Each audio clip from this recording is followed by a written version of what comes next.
Every business, from your local bakery to Apple, prepares a balance sheet. But why is it called a balance sheet? By the end of this video, you'll know exactly why. Imagine tomorrow you decide to open a bakery. You rent a shop, buy an oven, purchase ingredients, and start selling bread. Now let me ask you one question. How healthy is your business today?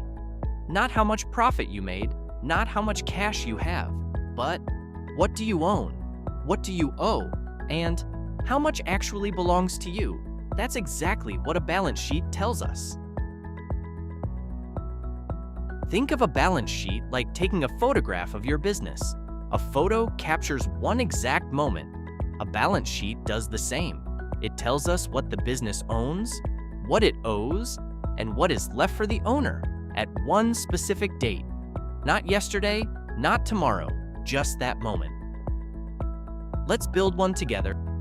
Meet Max. Max wants to start a bakery.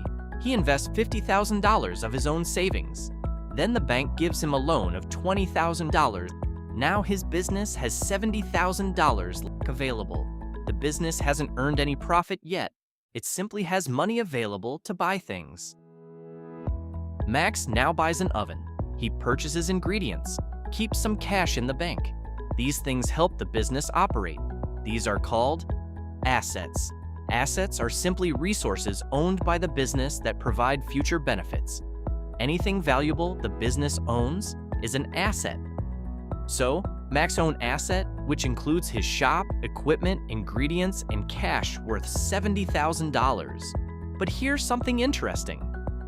Just because the business owns assets worth $70,000 doesn't mean Max owns all of it.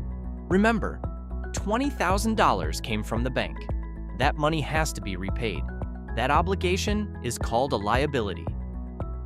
Liabilities are simply debts the business owes to someone else. The remaining $50,000 belongs to Max. That's called owner's equity. Think of it as the owner's claim on the business after paying all debts. If tomorrow the business sold everything and paid all loans, whatever remains belongs to Max. That's owner's equity. Now, look carefully. The business owns assets worth $70,000. How are these assets financed? Partly by borrowing $20,000, partly by the owner's $50,000 investment. That's why assets always equal liabilities plus owner's equity. This is called the accounting equation.